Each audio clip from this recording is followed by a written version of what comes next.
London, England, December 1942. A young woman walks into a pub near Baker Street. She's wearing a simple dress, nothing fancy, red lipstick, dark hair pinned back. She looks like a secretary, maybe a typist. Harmless, the kind of woman you'd smile at and forget 5 minutes later. She spots her target at the bar. A man in civilian clothes, about 30 years old, broad shoulders, careful eyes. He's been training for 3 weeks at a secret facility in the Scottish Highlands, learning to kill, learning to sabotage, learning to survive behind enemy lines. Tomorrow he ships out to France. Tonight he's having one last drink before the war really begins. She sits down next to him, orders a gin and tonic, smiles, says something about the weather. He smiles back. They talk. She laughs at his jokes, touches his arm, leans in close when the music gets loud. An hour later, she knows his cover name, his deployment location, and the fact that he's jumping into Normandy to work with the French. Resistance. He thinks he's met a lovely woman who might write to him while he's away. She thinks he's going to get everyone killed. Her name isn't important. The men who trained with her knew her only as Agent Fifi. Her real name was Marie Christine Chilver. But you know what? That doesn't matter. What matters is this. She wasn't hunting Nazis. She was hunting the men who were supposed to fight them. And every single one of them failed her test. This is the story of a woman whose job was to seduce British spies, make them talk, and report back to headquarters which ones couldn't keep their mouths shut. A woman who operated the most dangerous honeypot operation of World War II. Not in Berlin, not in Paris, in London, testing her own side. And here's the kicker. She was so good at it that the British government kept her existence classified for 50 years after the war ended. They didn't want anyone to know that their elite special forces, the men they were sending to die in occupied Europe, were so easy to compromise that a pretty girl with a smile could get them to spill everything over a drink. Agent Fifi wasn't a legend. She wasn't in the movies. She was a secret inside a secret. The woman who proved that the greatest threat to Allied intelligence wasn't German torture or Gestapo interrogation. It was ego, loneliness, and the basic human need to impress someone. Now let me tell you something, because this hits different when you really think about it. These weren't rookies. These were elite soldiers, commandos, spies, men who volunteered for the most dangerous missions of the war. They'd been through hell in training. Sleep deprivation, physical torture, psychological pressure. They'd been taught how to withstand interrogation by actual interrogators. And every single one of them broke for a woman who showed them a little attention. Think about that for a second. How many times have you seen someone, maybe even yourself, say more than they should because someone was listening? Because someone seemed interested? We all do it. It's human nature. But in war, that instinct gets people killed. And Fifi's job was to find out who had it before the Gestapo did. See, I need you to understand something right from the start here. This isn't a story about some femme fatale in a slinky dress doing spy movie nonsense. This is a story about British intelligence realizing they had a catastrophic problem. They were training men to parachute into Nazi-occupied territory. These men would work alone or in small teams, organizing resistance networks, sabotaging factories, gathering intelligence. If they talked, people died. Not just them, entire networks.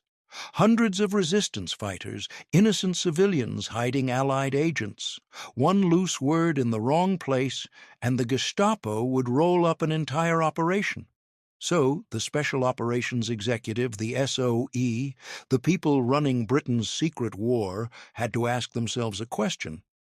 How do we know if our people can actually keep a secret? The answer was Fifi. Marie Christine Chilver was born in 1918 in Fulmer, Buckinghamshire. Her father was a Belgian industrialist. her mother English. She grew up in a world of privilege, country estates, servants, private schools, the kind of life where the biggest concern was which dress to wear to the garden party. But World War I changed everything. Her father's business collapsed. The family fortune evaporated. By the time Marie was a teenager, they'd gone from wealthy to barely scraping by. She learned early that appearances matter more than reality, that you could be broke, but if you carried yourself right, if you spoke with the right accent, if you smiled at the right moment, people would assume you belonged. It was a lesson that would serve British intelligence very well. When the war started in 1939, Marie was 21 years old. She was working as a translator. She spoke French fluently, German passably, and English with a refined accent. That opened doors. She was also bored out of her mind. The war was happening all around her, and she was typing correspondence and scheduling appointments. In early 1942, a friend of a friend mentioned something. The government was looking for women. Special women. Women who could keep a secret. Women who could lie convincingly.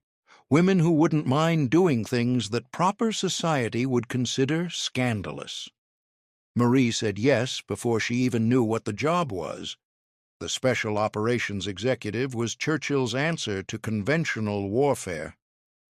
You know how sometimes the old ways don't work anymore? How sometimes you need to break the rules to win? That was the SOE. Churchill's directive was simple: set Europe ablaze. The SOE would train saboteurs, assassins, spies. They'd drop them into France, Norway, the Netherlands, anywhere the Nazis were. These agents would blow up bridges, derail trains, assassinate collaborators, organize resistance networks. They were operating outside the rules of war, outside the Geneva Convention, outside everything civilized nations were supposed to do. If they were captured, the Nazis wouldn't treat them as prisoners of war. They'd be tortured, interrogated, and executed. No trials, no mercy, just pain and death. The SOE needed people who could handle that reality, people who understood that one mistake, one slip of the tongue, one moment of weakness would get not just them killed, but everyone they worked with. The problem was simple. How do you test for that? How do you know if someone can really keep a secret when it matters? You can simulate torture. You can keep someone awake for days, blast them with cold water, lock them in a box. The SOE did all of that. They had facilities where they'd interrogate trainees, pressure them, break them down. It was brutal, but it worked. Most people who couldn't handle interrogation washed out during training, but there was another kind of breaking, a softer kind, the kind that happens when you're lonely, scared, and someone shows you kindness. The kind that happens in a pub over a drink with a pretty girl who seems genuinely interested in what you have to say. That's where Fifi came in. The idea came from Colonel Frank Spooner. He was in charge of security for SOE training schools. His job was to make sure that the agents they were sending into the field wouldn't compromise operations, and he'd noticed a pattern. Some of the best trainees, the ones who stood up to interrogation, who showed nerves of steel in every test, would then go into town on leave and tell civilians things they absolutely should not be telling civilians. Where they were training, what they were training for, where they were being deployed. It wasn't malicious. They weren't trying to betray anyone. They were just lonely young men who wanted to feel important, who wanted to impress someone. And in 1942, the easiest way for a man to feel important was to tell a pretty woman that he was doing something dangerous and secret. Spooner realized they needed a final test, a test that didn't look like a test that would catch the agents who thought they'd already made it through the hard part. He needed someone who could go into pubs, strike up conversations, and get men to talk. Someone attractive enough to be interesting, but not so stunning that it would seem suspicious. Someone who could listen, really listen, and remember every detail. Someone who could lie without blinking. Someone who wouldn't feel guilty about ruining a man's career if he failed the test. Marie Christine Chilver was perfect. They brought her to Baker Street headquarters in early 1942. The interview was unlike anything she'd experienced. They didn't ask about her typing speed or her language skills. They asked if she'd ever lied to someone she cared about, if she'd ever manipulated someone into doing something they didn't want to do, if she could flirt with a man, gain his trust, and then betray him without losing sleep over it. Marie said yes to all of it. They gave her a code name, Agent Fifi. The name was deliberately playful, deliberately feminine, deliberately unthreatening. It was a name that would make men smile instead of suspect. Her training was different from the combat agents. She didn't learn to jump out of airplanes or set explosives. She learned to talk, to listen, to ask questions that didn't sound like questions, to remember conversations word for word, to create a persona that would make men want to confide in her. She learned what made men talk. Alcohol helped, but it wasn't necessary. Loneliness was a better weapon. Fear was even better. These men were about to ship out to probable death. They knew it. They'd been living with that knowledge for weeks or months. The training was over. The real war was about to start. And in that liminal space between safety and danger, people say things they shouldn't. Fifi's job was to be there when they did. The operation worked like this. The SOE had several training schools scattered across Britain, Arisaig in Scotland, Beaulieu in Hampshire. These were isolated estates where agents learned tradecraft, how to kill silently, how to forge documents, how to run a resistance network. The training was intense, months long, and completely secret. At the end of training, before deployment, agents got a few days of leave. They were restricted to certain areas, told not to travel far, warned not to talk to civilians about anything related to their work. Standard operational security, and then they'd go into town. Because what else are you going to do? You've been training in the middle of nowhere for months. You're about to jump into Nazi-occupied France with a fake identity and a cyanide pill. You want one last normal night, one last drink in a real pub, one last conversation with someone who isn't part of the war machine. That's when Fifi would appear. She had a rotation, different pubs in different towns near different training facilities. She'd arrive alone, order a drink, sit at the bar. Wait. The men would come in, usually in groups of 2 or 3. They'd be in civilian clothes because uniformed soldiers drew attention. They'd be loud, nervous energy disguised as confidence. The kind of loud you get when you're trying not to think about what comes next. Fifi would watch. She'd identify the talkers, the ones who seemed most eager for attention, the ones who kept glancing around, looking for something, someone, anything to distract them from their own thoughts.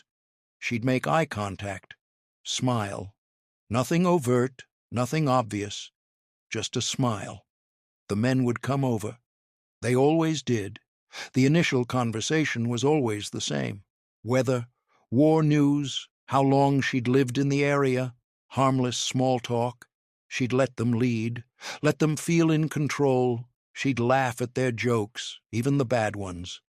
Touch their arm when they said something funny.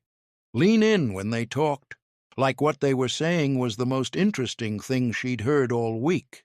And then, carefully, she'd ask the question that would end their careers if they answered it honestly. What do you do? Most men lied, told her they were with a regular army unit or working in logistics or some other cover story. Those men passed the test. Fifi would finish her drink, make an excuse, and leave. Their names never appeared in any report, but some men told the truth, or close to it. One agent, April 1942 told her he was training for special operations in France. Said he'd be parachuting in behind enemy lines within the week. He told her the general area where he'd be dropped. He didn't give her exact coordinates, but he gave her enough that if Fifi had been a German agent, she could have passed that information to Berlin and there'd be a reception committee waiting for him when he landed. Fifi bought him another drink, asked more questions. Where was he from? Did he speak French? Wasn't he scared? She played the concerned, fascinated civilian. He ate it up. By the end of the night, she knew his real name, his cover name, and the name of the resistance network he'd be working with. The next morning, he was pulled from the deployment roster. His commanding officer told him he'd failed a security test. He'd be reassigned to a regular unit. No special operations, no parachuting into France. He'd spend the rest of the war doing logistics in England. He never knew it was the woman from the pub. Another agent, June 1942. He didn't tell Fifi where he was going, but he told her why. He'd lost a brother at Dunkirk. He wanted revenge, wanted to kill Germans, wanted to make them pay. He told her about the training, the interrogation resistance, how they'd kept him in a freezing room for 12 hours and he hadn't broken. He was proud, needed her to know he was tough, that he was special. Fifi listened, nodded, told him he was brave, asked if it was dangerous. He said, yes. She asked if he'd ever killed anyone. He said not yet, but soon. She asked where. He hesitated. She touched his hand. Said she understood if he couldn't say, that she just wanted to know he'd be safe.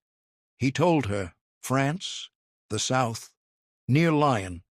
He'd be working with a network called Spruce. They were planning to blow up a railway junction. He failed the test. Reassigned. Never deployed. Some agents didn't even need alcohol. They just needed someone to listen. One man, August 1942, sat next to Fifi at a train station. They started talking because her train was delayed and his was early. Just two people killing time. He was 24 years old, from Manchester, training to be a wireless operator for SOE. He told her all of it, not because he was trying to impress her, because he was terrified and needed to tell someone. He said he didn't think he'd survive, said the Germans were very good at finding wireless operators, said the average lifespan for his role was 6 weeks after deployment. He wasn't boasting. He was processing his own mortality. Fifi let him talk, didn't push, didn't pry, just listened. At the end of the conversation, he thanked her, said it helped to talk to someone normal, someone outside the war. She reported everything. He was pulled from deployment, reassigned to a training role. He survived the war. And you know what? I want you to think about that for a second. Because I know some of you are thinking, well, yeah, obviously you don't tell strangers about secret operations. That's common sense. But here's the thing. These men weren't stupid. They were smart, trained, disciplined. They knew the rules. They'd been told 100 times. Don't talk to civilians. Don't discuss operations. Don't reveal your identity. But they did it anyway, because humans are wired to connect. We're social animals. We need to talk, to share, to be understood. And when you're 24 years old, staring down probable death, alone in a country that's tearing itself apart, and someone shows you a moment of genuine human warmth, you talk. That's not weakness. That's being human. But in intelligence work, being human gets you killed. Fifi tested hundreds of agents. The exact number was never recorded. The operation was too secret, too sensitive. But from 1942 to 1945, she was a fixture in pubs and tea rooms and train stations across southern England, a ghost who appeared, listened, and vanished. The SOE officers who ran the program called her the success rate problem. Because here's the uncomfortable truth. Most agents failed her test. Not all of them, but a majority. Enough that it became clear that traditional interrogation resistance training wasn't catching a critical vulnerability. You could torture a man for hours, and he wouldn't break. But buy him a drink and send a pretty girl to chat with him? He'd tell you his life story. The SOE adapted. They changed the training, added more focus on isolation resistance, on recognizing, manipulation, on understanding that the enemy doesn't always come at you with fists and electrodes. Sometimes the enemy comes with a smile and a sympathetic ear.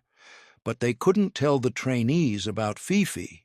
If the agents knew she existed, they'd be watching for her. The test would be worthless, so Fifi remained a secret, even after the war. Now, here's where this story gets really interesting, and I'm telling you this because I think you'll appreciate just how deep the paranoia ran, how much the intelligence services understood about human nature, and how little they trusted anyone, even their own people. Fifi wasn't the only test. She was the obvious one, the honeypot, the attractive woman in the pub.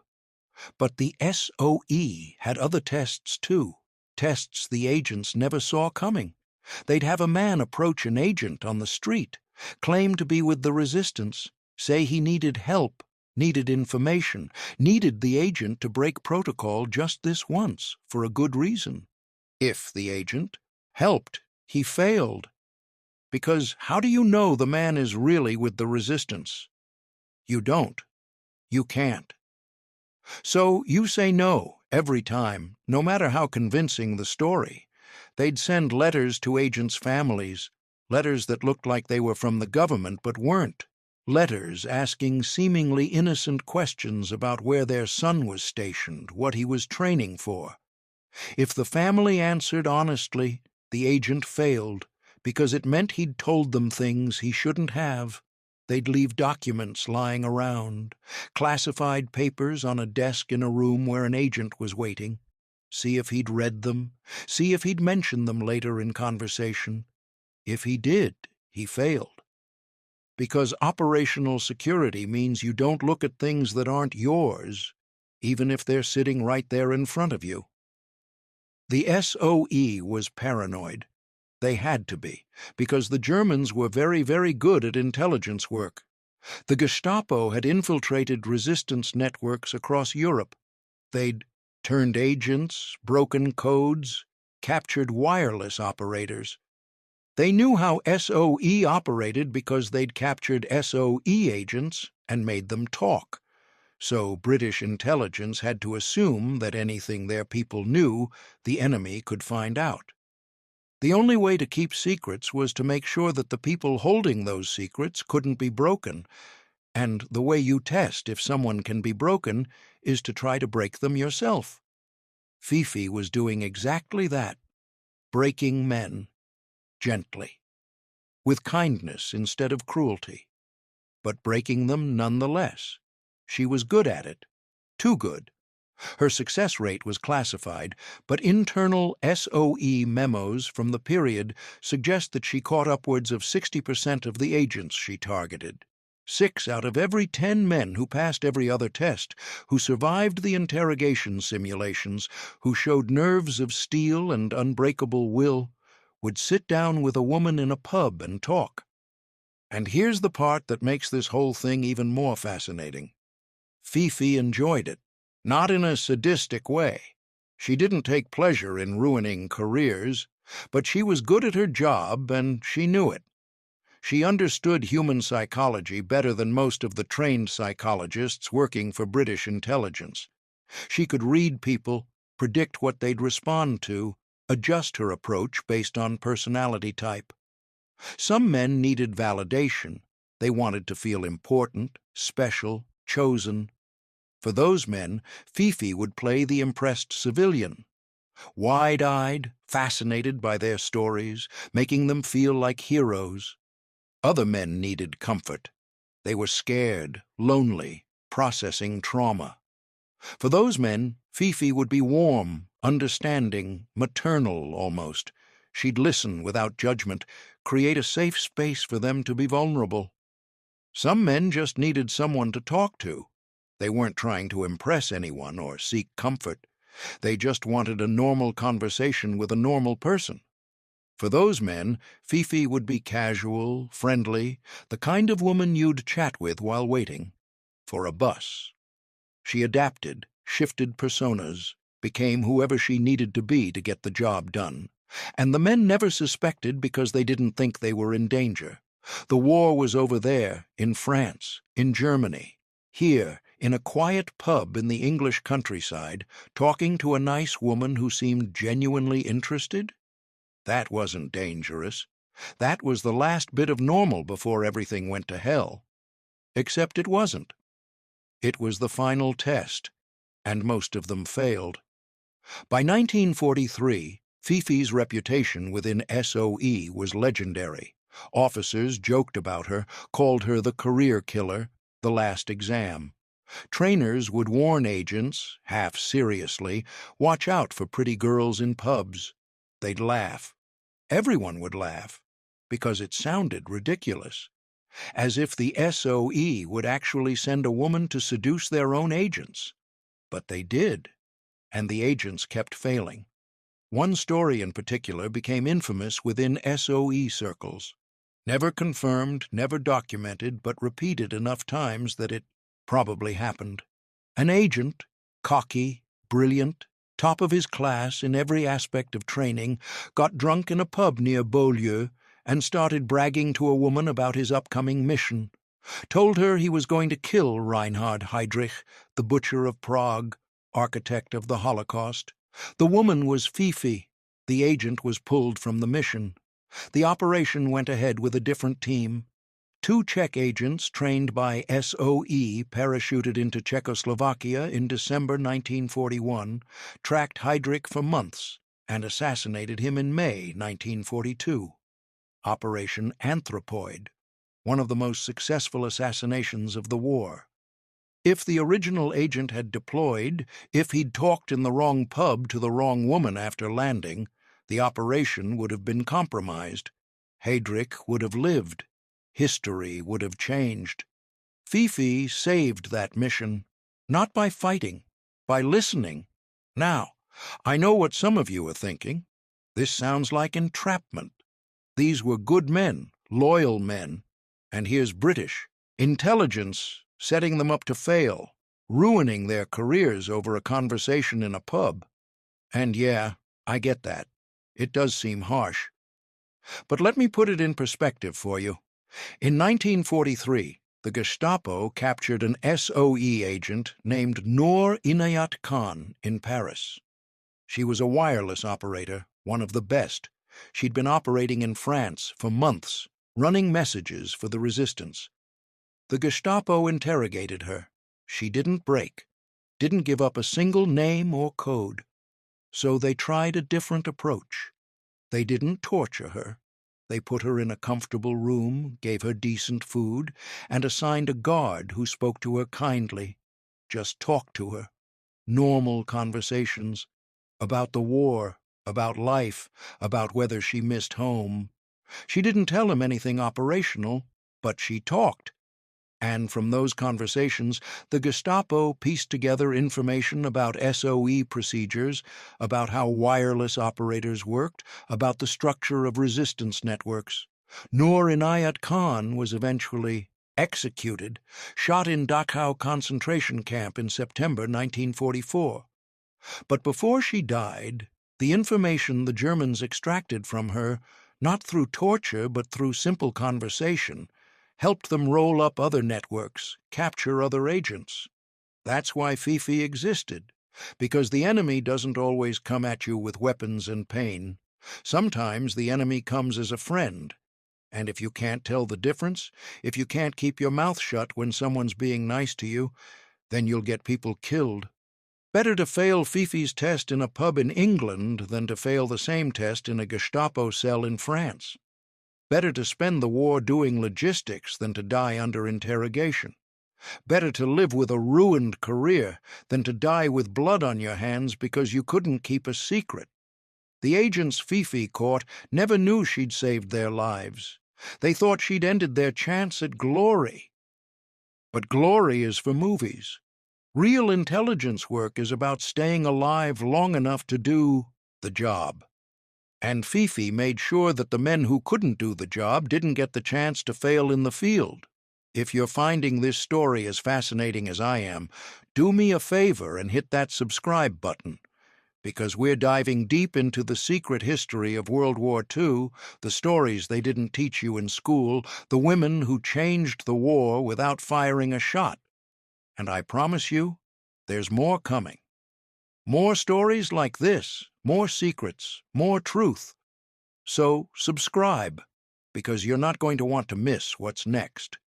By late 1943, the war was shifting. The Allies were gaining ground. D-Day was being planned. More agents were needed, more operations, more risk. The stakes got higher, and Fifi's job got harder, because by 1943, word had spread quietly, unofficially, that SOE had internal security tests. Agents didn't know the details, but they knew something was happening. People were being pulled from deployment for security violations that nobody could quite explain. The agents got more careful, more paranoid. They stopped going into town alone.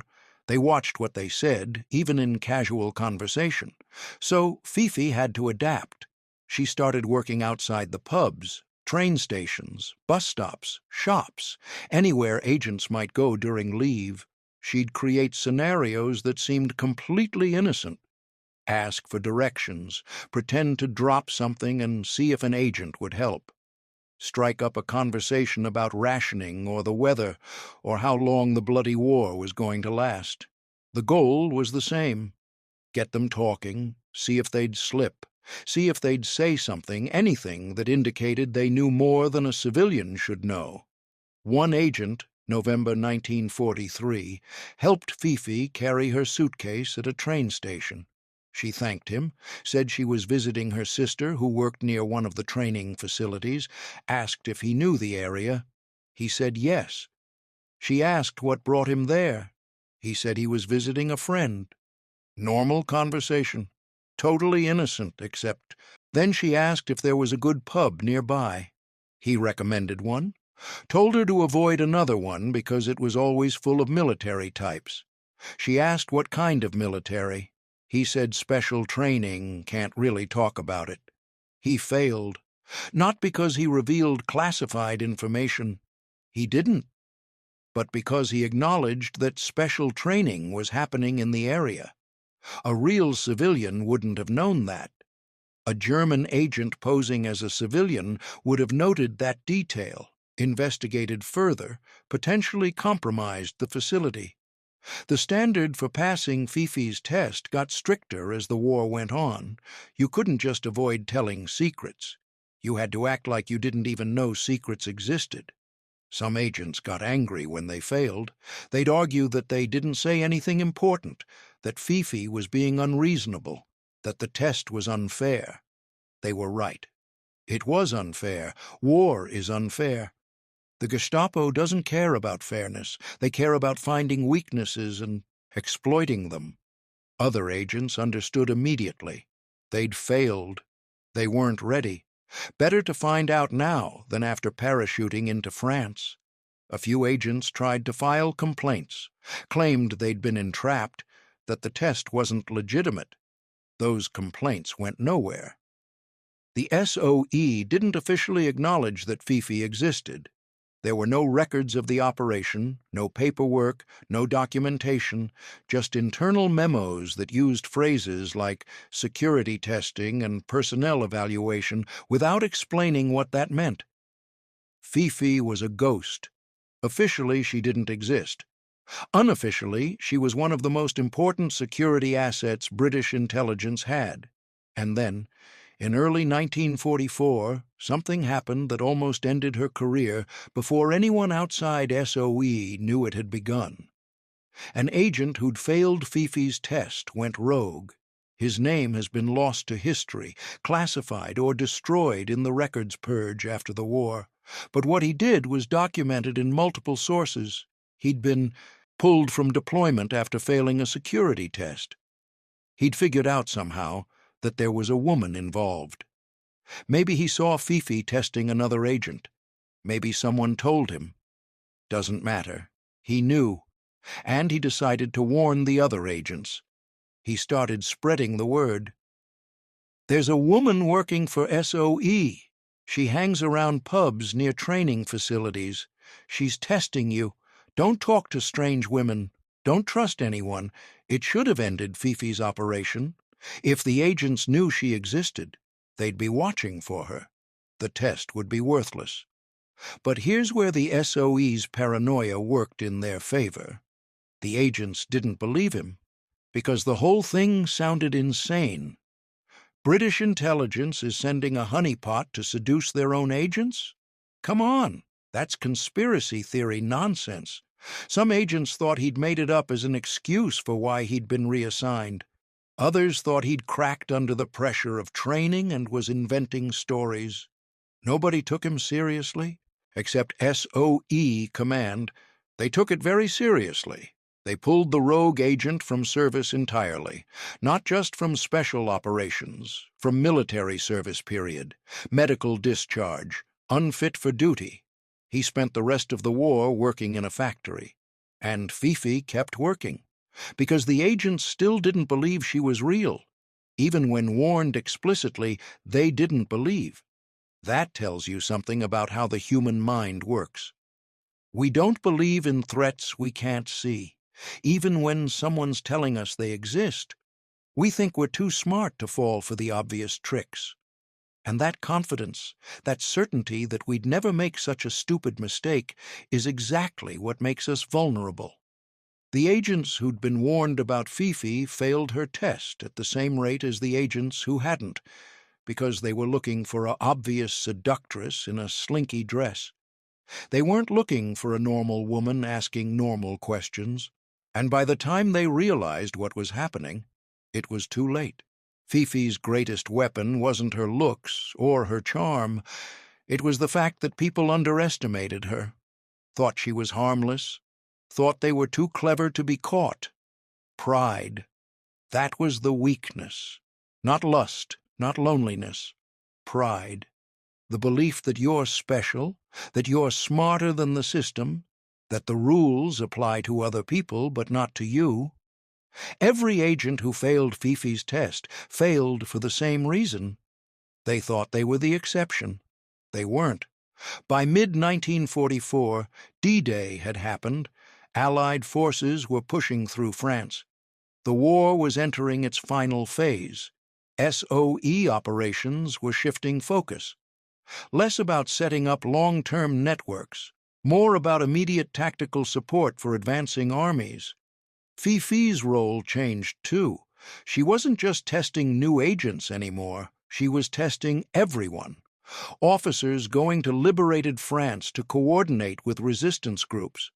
Intelligence analysts being sent to forward positions.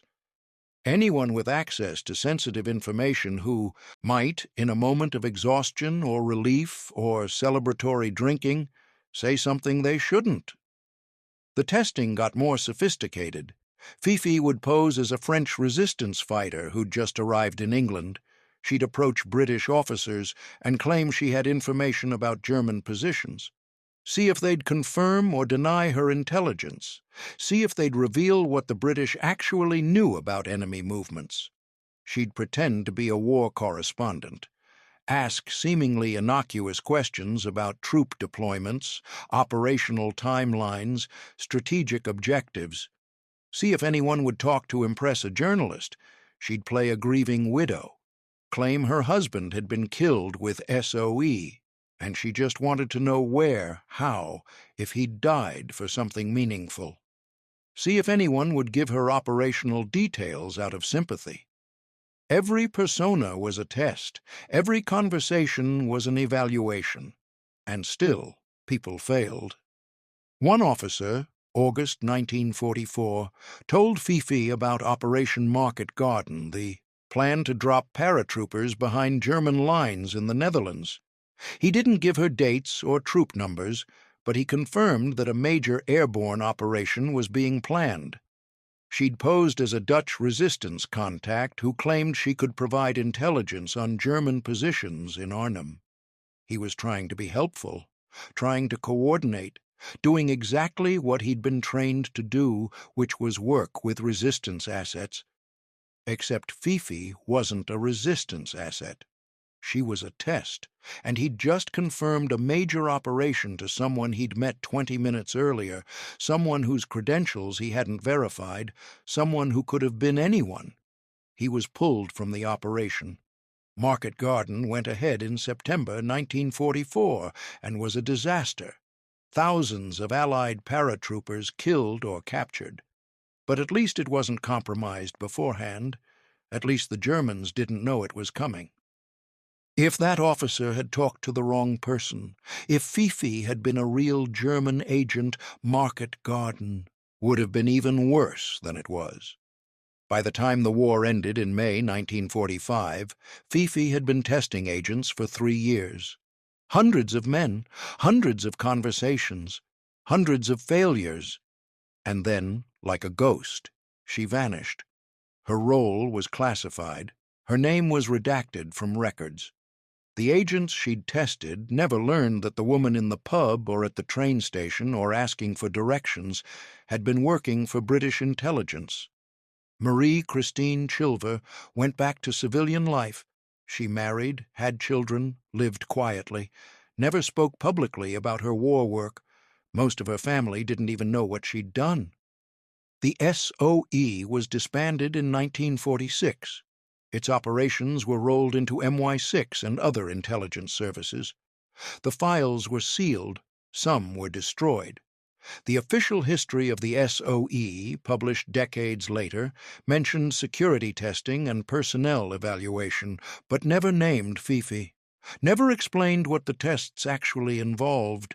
It wasn't until the late 1990s, more than 50 years after the war ended, that declassified documents revealed the existence of Agent Fifi. Even then, the details were sparse. Brief mentions in memos, references to honeypot operations, confirmation that, yes, the SOE had used attractive women to test their own agents. The British government confirmed it quietly, without fanfare, in response to a Freedom of Information request. Yes, this happened. Yes, we sent women to seduce our own spies to see if they'd talk. Yes, it worked. Marie Christine Chilver died in 2007. She was 89 years old. Her obituary in the Times mentioned that she'd worked for the SOE during the war. It didn't mention what she'd done. Her family released a statement saying she'd been proud of her service but preferred not to discuss it. A few historians tried to interview her in the years before her death. She declined, said the work was classified even after all these years, said she'd made a promise to keep secrets and she intended to keep it. That's who Agent Fifi was, a woman who kept secrets, even her own. Now, here's why this story matters. And I'm not just talking about history here. I'm talking about right now, today. Because the lesson Fifi taught, the vulnerability she exposed, it hasn't gone away. We're still human. We still want to feel important. We still want to impress people. We still want to connect, to share, to be understood. And those instincts, those very human, very natural instincts, they make us vulnerable. How many times have you said something you shouldn't have because you wanted someone to think you were interesting? How many times have you shared information that wasn't yours to share because it made you feel important? We all do it, every single one of us. And in the age of social media, where everyone's broadcasting their lives, their thoughts, their secrets to the entire world, we're more vulnerable than ever. Fifi's operation worked because people underestimated the danger of casual conversation.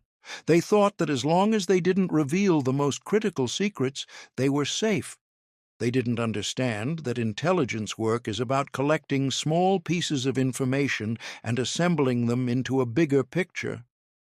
You don't need someone to tell you the exact date and location of an operation.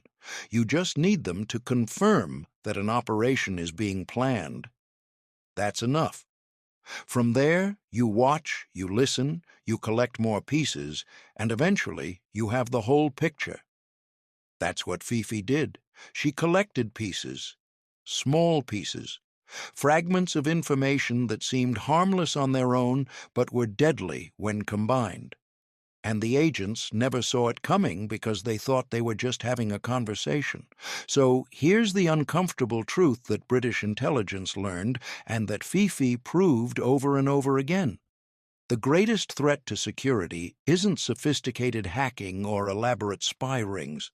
It's human nature. It's the basic fact that we're social creatures who want to be liked, who want to feel special, who want to connect with other people.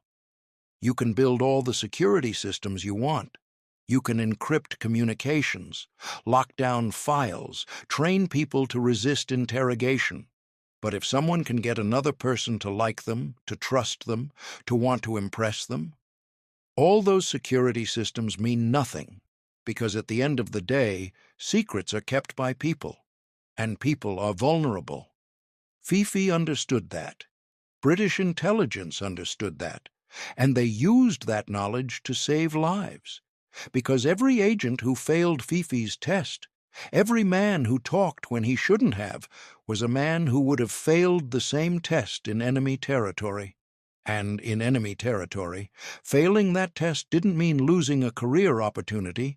It meant torture, execution, and the deaths of everyone you'd worked with. Fifi was cruel. She ruined careers. She ended dreams. She sent men back to regular service when they'd volunteered for something greater. But she kept them alive, and she kept the people they would have compromised alive too. That's the job, not glory, survival. Agent Fifi never got a medal, never got public recognition, never became a legend like the combat agents who parachuted into France or the code breakers at Bletchley Park. But she was just as important, maybe more important, because she did something that nobody else was doing. She tested for the vulnerability that nobody else was testing for, and she proved that British intelligence had a problem, a big problem. Their elite agents, their best and brightest, couldn't keep their mouths shut around an attractive woman. That's embarrassing. That's humiliating. That's the kind of thing you classify for 50 years because you don't want anyone to know just how easy it was to compromise your operations. But it's also true, and ignoring the truth doesn't make you safer. It makes you vulnerable. So they didn't ignore it. They used Fifi. They let her do her job. They pulled agents who failed. They adapted training. They learned. And by the end of the war, the agents who deployed into the field were better prepared, not because they were stronger or smarter or braver, but because the ones who couldn't keep a secret had been filtered out. That's what Fifi gave them, a filter, a way to catch the vulnerability before it became fatal. If you're still with me, if you've made it this far into this story, then you understand why this matters. You understand that history isn't just about battles and generals and grand strategies. It's about people, real people with real weaknesses doing their best in impossible situations. And sometimes the heroes aren't the ones charging into battle. Sometimes the heroes are the ones sitting in a pub, buying a drink, asking a simple question, and listening very carefully to the answer. If this kind of storytelling resonates with you, if you want to hear more about the hidden history of World War II, the operations that stayed classified for decades, the people who changed the war without ever being recognized, then please subscribe, because there's so much more to tell, and I'm going to keep telling it. Hit that subscribe button. You won't regret it. The legacy of Agent Fifi extends beyond World War II. Her operation became a template for modern intelligence services. The concept of red teaming, where you test your own systems by trying to break them, that comes directly from what Fifi did. Modern intelligence agencies still use honeypot operations, still test their own people, still assume that the greatest threat isn't from the enemy, it's from their own personnel making mistakes. The CIA has programs where they'll test security clearances by approaching cleared personnel in social settings. See if they'll talk about classified work. See if they can be manipulated. The FBI does the same thing. MI6 in Britain, Mossad in Israel, intelligence services around the world all use variations of Fifi's operation. Because the lesson holds. People talk, especially when they think they're safe, when they think they're among friends, when they think there's no harm in sharing just a little bit. And that little bit is all it takes. The digital age has made this worse. Now you don't even need to approach someone in person.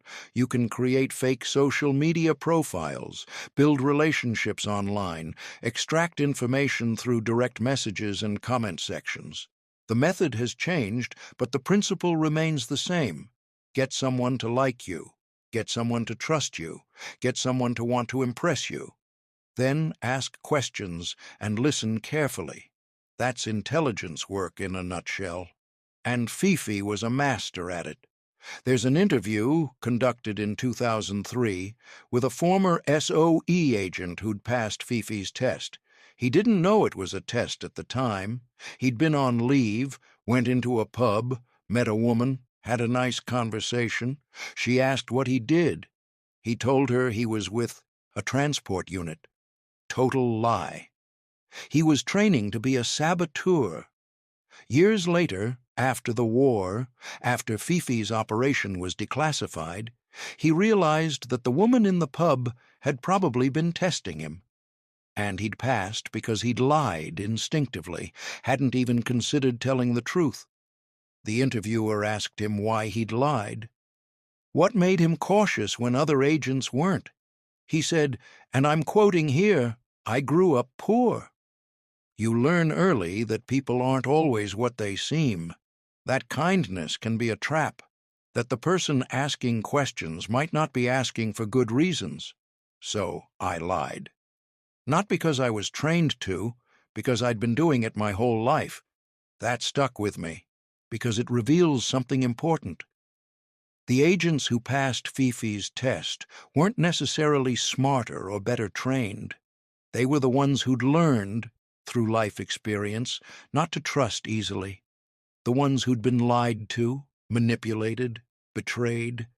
The ones who understood that kindness can be a weapon. The agents who failed were often from privileged backgrounds, good families, good schools, people who'd been taught that the world was fundamentally fair, that people were basically good, that if you were honest and decent, others would be too. That worldview gets you killed in intelligence work. Fifi's operation was, in a way, a class filter.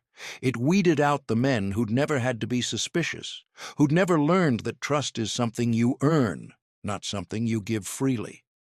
That's uncomfortable to acknowledge, but it's true. The working-class agents, the ones from rough neighborhoods, the ones who'd grown up watching their backs, they passed Fifi's test at higher rates.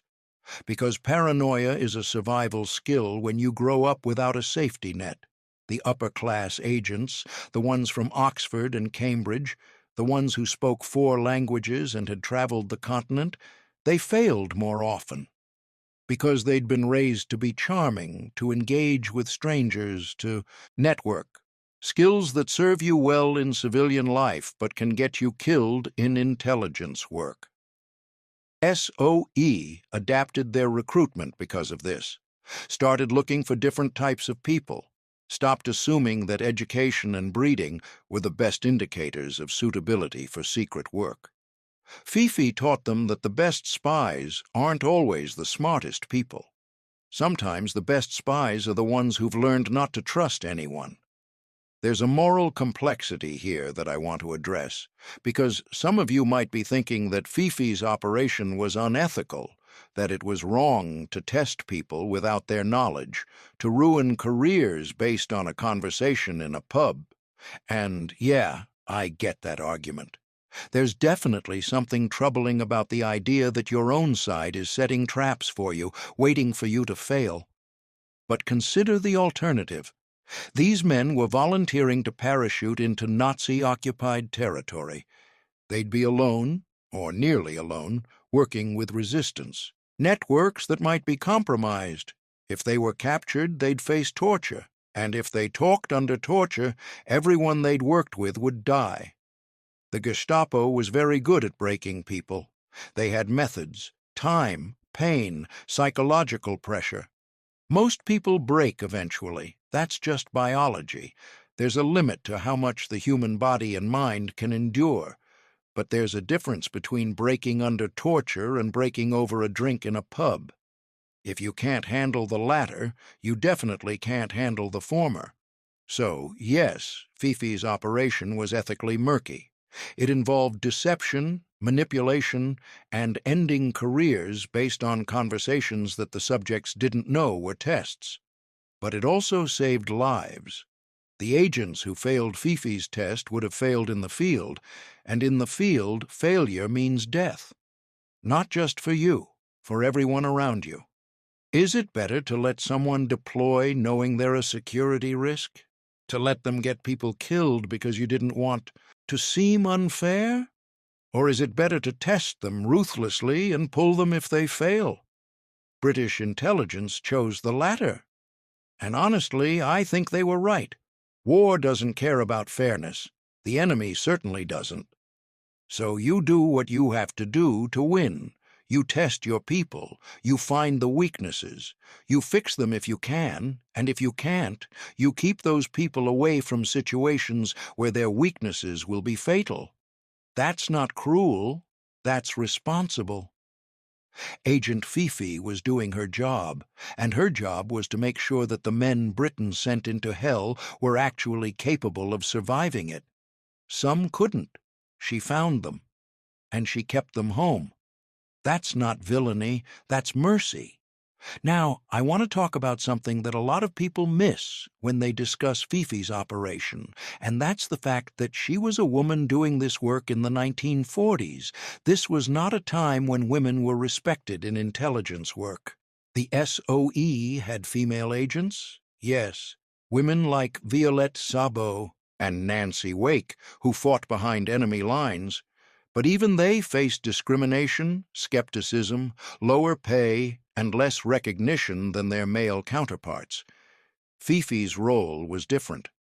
She wasn't a combat agent. She was an intelligence asset.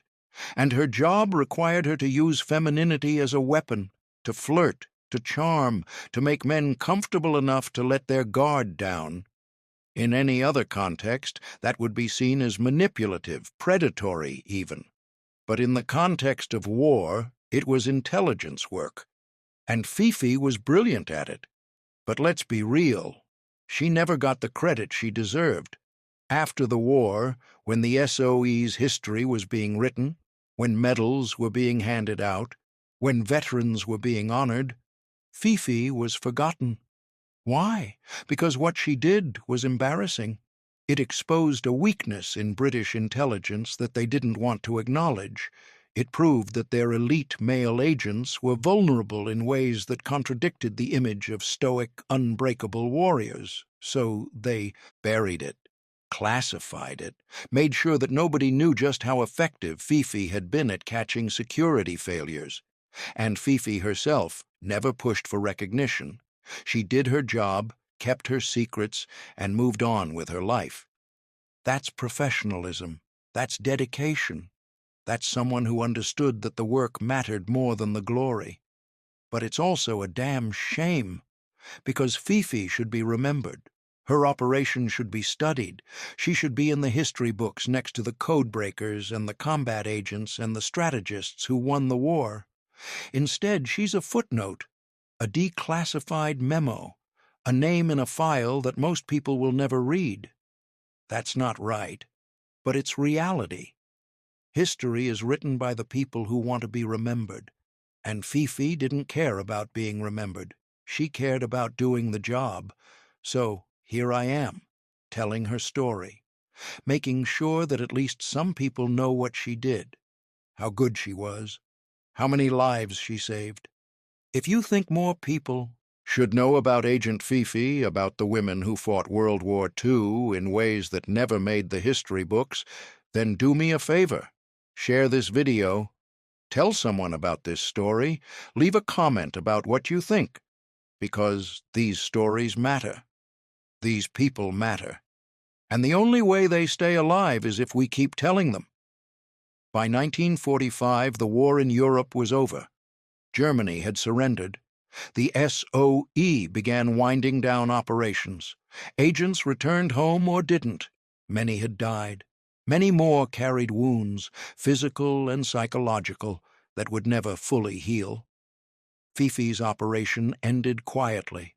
No final report, no summary of successes, no tally of how many agents she'd caught or how many operations she'd saved. Just orders to stop, to return to civilian life, to forget what she'd done. The agents she'd tested went on with their lives too.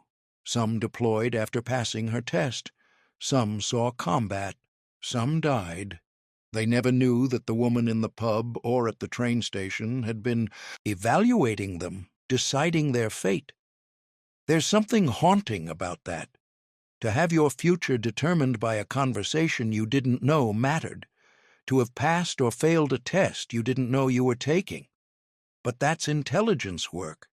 Everything matters. Every word, every gesture, every moment of carelessness. You're always being tested, even when you don't know it. Fifi understood that. She lived it. And she taught it to hundreds of agents who went on to fight the war.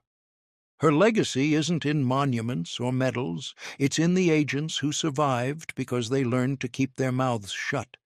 It's in the operations that succeeded because the people running them had been vetted thoroughly. It's in the lives saved by men who passed her test and proved they could be trusted with secrets that mattered. That's enough. It has to be. In 2014, the British government released more files related to SOE operations. Among them were personnel records for female agents. Marie Christine Chilver's name appeared. Her role was described as security testing and personnel evaluation. No details, no acknowledgement of what that actually meant. A few journalists picked up the story, wrote articles about the mysterious agent Fifi, the woman who seduced spies for British intelligence. The articles were sensational, focused on the honeypot angle, made it sound like some kind of spy thriller. They missed the point. Fifi wasn't a seductress. She was a psychologist, an evaluator, a professional who understood human nature better than most and used that understanding to keep people alive. But sensationalism sells better than truth. So the articles focused on the sex appeal, the intrigue, the scandal of Britain testing its own agents, and Marie Christine Chilver, who'd passed away 7 years earlier, wasn't around to correct them. Her family gave a few interviews, described her as a private person, dedicated to her work, proud of her service. They didn't provide details, couldn't in some cases. She'd never told them the specifics. One of her daughters said something interesting. She said her mother had taught her that secrets are a responsibility, that if someone trusts you with information, you keep it, no matter what, even if keeping it costs you recognition, credit, fame. That was Fifi's philosophy. Secrets are a responsibility, and she took that responsibility seriously, for her entire life. There's a lesson in that. In a world where everyone shares everything, where privacy is treated as suspicious and transparency as virtue, Fifi's approach seems almost quaint, old-fashioned, a relic of a different time. But maybe we need more of that. More people who understand that some things shouldn't be shared. That discretion is a skill, not a weakness. that keeping secrets, real secrets, is a form of honor. Fifi kept secrets for her country, for the agents she tested, for herself, and in doing so she changed the war. Quietly, without fanfare, without recognition. That's the kind of hero we should celebrate, not the loud ones, the quiet ones, the ones who do the job because it needs doing, not because they want applause. Before I wrap this up, I want to leave you with one final thought, because I think this is the real takeaway from Fifi's story. We're all vulnerable. Every single one of us. We all have weaknesses, blind spots, moments when we let our guard down. And in those moments, we're exposed. The question isn't whether you have vulnerabilities. You do. Everyone does. The question is whether you recognize them, whether you understand them, whether you've taken steps to protect yourself. The agents who failed Fifi's test weren't weak or stupid or bad at their jobs. They were human. They wanted connection. They wanted to feel important. They wanted to share their burdens. All normal, all understandable, all very, very dangerous. The agents who passed weren't necessarily stronger. They were just more aware, more cautious, more willing to be lonely, to be quiet, to carry their secrets alone. That's the price of security, isolation, vigilance, the constant awareness that the person you're talking to might not be who they seem. It's exhausting. It's lonely. It's no way to live a full life. But for the men and women fighting World War II, for the agents working behind enemy lines, for the people holding secrets that could save or end lives, that was the job. And Fifi made sure that the people doing that job were actually capable of doing it. So here's my challenge to you. Next time you're tempted to share something you shouldn't, next time you want to impress someone by telling them something secret or private or sensitive, stop. Think about why you want to share it. Is it because it's important? Or is it because you want to feel important? If it's the latter, keep it to yourself. Because that impulse, that need for validation, that's the vulnerability Fifi exploited. That's the weakness that got agents killed. We're not fighting World War II. The stakes aren't the same. But the principle holds. Secrets are a responsibility. And if you can't keep them, you shouldn't have them. Agent Fifi taught that lesson to hundreds of British agents. Some learned it, some didn't. The ones who did survived. The ones who didn't were kept away from situations where their failure would be fatal. That's mercy. That's wisdom.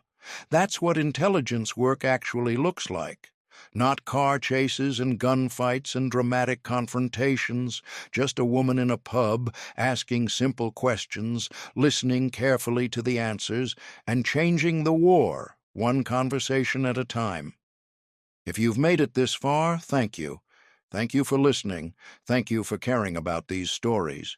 If you enjoyed this deep dive into one of World War II's most classified operations, please hit that like button and subscribe to the channel. Because I've got more stories like this, more secrets, more hidden history, more women who changed the world without anyone knowing their names. Agent Fifi deserves to be remembered, and now, because you watched this, because you listened, she will be. Keep her story alive, share it, talk about it. Make sure that the next generation knows that history isn't just about the people who made headlines. It's about the people who worked in shadows, who kept secrets, who did the impossible without expecting recognition. That's real heroism. That's what Agent Fifi was. And that's the end of her story. The woman who seduced British spies, the woman who saved lives by ending careers, the woman who proved that the greatest weapon in intelligence work isn't technology or violence or money. It's understanding people, really understanding them, their fears, their needs, their vulnerabilities. Fifi understood, and she used that understanding to make Britain safer, to make Allied operations more secure, to keep agents alive. She never fired a shot, never parachuted behind enemy lines, never faced enemy soldiers or survived torture, but she fought the war just as surely as any combat veteran. And she won. That's Agent Fifi. That's her legacy. Remember it.